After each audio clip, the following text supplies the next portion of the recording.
بالله من الشيطان الرجيم بسم الله الرحمن الرحيم اقرأ باسم ربك الذي خلق خلق الإنسان من علق صدق الله العظيم.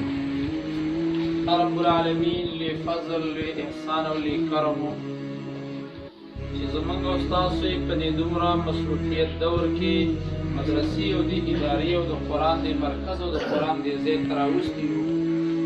په دې باندې الله رب العالمین لوی شکر ادا کوي.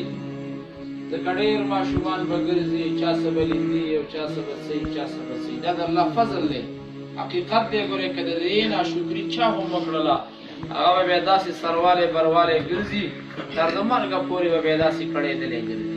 زمونږ څه ملګري وم ولیدل، زمونږ شاګردان وم لیدل چې کوم ځای ته لاړه اوس ډېر پریشانه دي. یاره قاري صاحب ډېر مصروفیت کې او ډېر پریشانه یي. دا ولې؟ هغې د دې قرآن عظیم الشان دې ته ناسته، د دې زده کول، د دې یو لوی نعمت ناشکري وکړله. هغه ناشکري ورله داسې شوله چې هغې ټول عمر په پریشانۍ او دارنګې په خفګان کې وستي. ما عزتمندو دا د الله فضل دی، دا د الله احسان دی، دا د الله نعمت وګڼئ او هر ټیم د الله نه په دې باندې شکر ادا کوئ چې دې ادارې ته راځئ.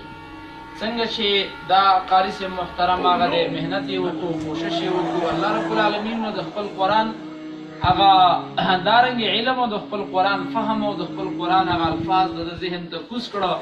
څوک چې محنت کوي زما عزتمندو الله رب العالمین د هغه ماشوم محنت نه ضایع کوي او نه خرابوي.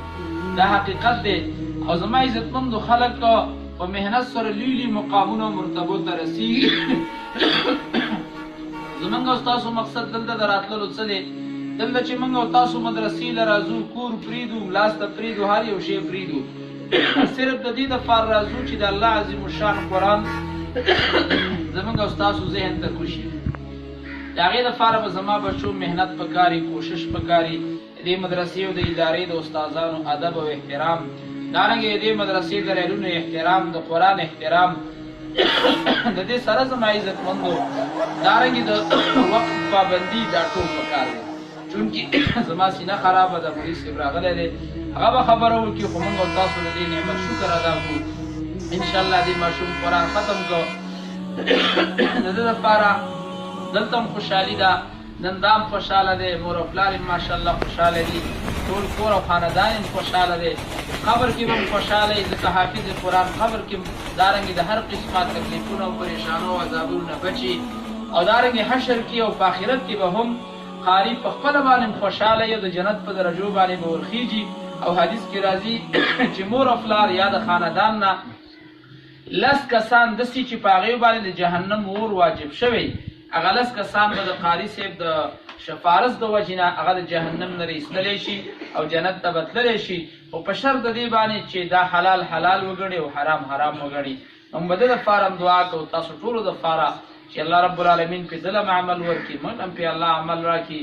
او دا څومره بچي چې دې ادارې ته راځي الله دا ټول کامیاب او کامران کړي انشاءالله تعالی. خپل محنت او کوشش وکړئ او پابندي د وخت وکړئ انشاءالله.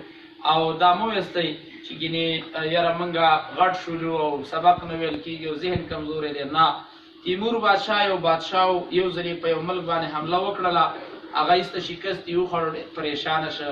دویم ځلې حمله وکړه، بې شکست وخوړ، پریشانه شه. دریم ځلې حمله وکړه، بیا یې څه شکست وخوړ، ډېر پریشانه و چې مال خراب شو، فوجیان مړه شو، هر څه ختم شو. رالی او کېناسته پریشانه و. نو خیال کوي یو میږی دی، یو دیوال ته رسې وخېږي راولوېږي. بیا چې دی وخته ځای پورې بیا راولوېده. ده ورته سوچ دی، درېیم ځل چې وخته محنت یې وکړو بیا راولوېده.